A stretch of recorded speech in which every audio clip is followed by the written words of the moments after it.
लोकतांत्रिक व्यवस्था का संकट।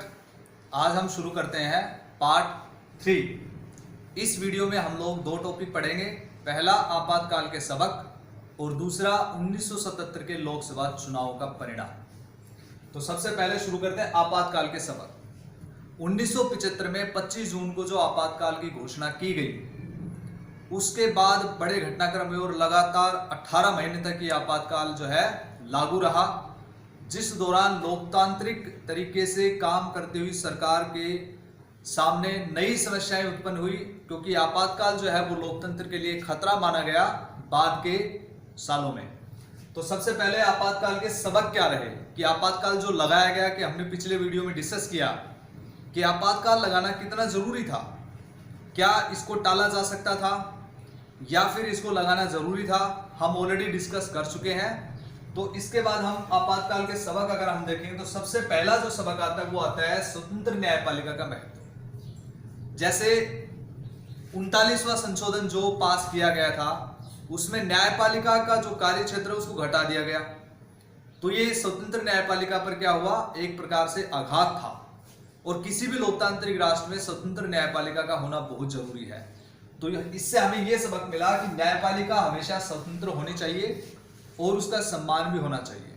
तो स्वतंत्र न्यायपालिका और नौकरशाही का होना बहुत जरूरी है। इसके बाद हमें सबक मिला संविधान का सम्मान करने का, कि किसी भी सरकार को संविधान के अनुसार ही शासन करना चाहिए, संविधान का सम्मान करते हुए शासन करना चाहिए, नहीं तो इसका नकारात्मक पक्ष हमें देखने को मिल सकता है और कई सारी समस्याएं हमारे सामने लोकतांत्रिक व्यवस्था के सामने आ सकती है। तीसरा सबक मिला विरोधी दल और जनता को सम्मान देना चाहिए, कि कहीं भी अगर विरोध होता है, कोई भी दल अगर किसी प्रकार का विरोध करता है, विपक्ष जो बात बोलता है उसका सम्मान करते हुए उसकी बात को सुनना चाहिए और एक तरीके से उसका लोकतांत्रिक तरीके से उसका समाधान निकालना चाहिए, ना कि आपातकाल लगा के। और विरोधी दलों के साथ साथ में जनता का सम्मान भी करना चाहिए। जैसे कि हमने देखा कि 1974 के अंदर जो आंदोलन चले थे उसमें जनता का बहुत बड़ा रोल था और जनता की बहुत बड़ी भागीदारी थी इसमें। इसके बाद है मजबूत लोकतंत्र। आपातकाल की जो घोषणा थी उसके बाद में लगभग 18 महीने के बाद 1977 में इसको समाप्त किया गया। तो पूरी आपातकाल के बाद हमें एक सबक मिला कि हमारे देश की जो लोकतंत्र है उसकी जड़ें बहुत मजबूत हैं। लोकतंत्र की जड़ें मजबूत हैं, इसलिए 18 महीने के दौरान जो भी लोकतंत्र का नुकसान हुआ उसके बावजूद भी 1977 में चुनाव हुए और लोकतांत्रिक तरीके से चुनाव हुए, इस प्रकार से हम कह सकते हैं। और उसके बाद से लगातार लोकतांत्रिक तरीके से ही सरकारें काम करती आ रही हैं, चुनाव होते आ रहे हैं। तो इसका मतलब है हमारे देश के लोकतंत्र की जड़ें मजबूत है। इसके बाद आपातकाल की उलझने जो थी उसको सुलझा लिया गया। क्या उलझने थी कि किस प्रकार से इसको लागू करना चाहिए, किन परिस्थितियों में लागू करना चाहिए, ये कौन सी उलझने थी कि सबसे पहले इसको सुलझाया गया कि आपातकाल की जो घोषणा है वो सशस्त्र विद्रोह अगर होता है देश के आंतरिक मामलों के संदर्भ में तो ही उसे लागू किया जाना चाहिए। और दूसरा ये कि आपातकाल को लागू करने का जो तरीका है वो मंत्री परिषद की लिखित सुझाव या सजेशन के बाद ही राष्ट्रपति उसको घोषित करे। तो ये आपातकाल की उलझने जो थी उसको सुलझाया गया। इसके बाद आता है नागरिक अधिकार संगठन। आपातकाल के दौरान जिस तरह से मौलिक अधिकारों का हनन हुआ, जिस तरह से मौलिक अधिकारों को निष्प्रभावी बनाया गया था, उसके बाद ये देखने को मिला कि नागरिक जो है वो अपने अधिकारों के प्रति ज्यादा जागरूक हुए। और इसका एक और परिणाम निकल के आया कि नागरिक अधिकारों से संबंधित कई सारे संगठन जो है वो अस्तित्व में आए और कई सारे संगठन बने। तो ये था आपातकाल के सबक। अब हम पढ़ते हैं 1977 के लोकसभा चुनावों के परिणाम के बारे में। आइए डिस्कस करते हैं 1977 के लोकसभा चुनाव। ये छठी लोकसभा के चुनाव थे।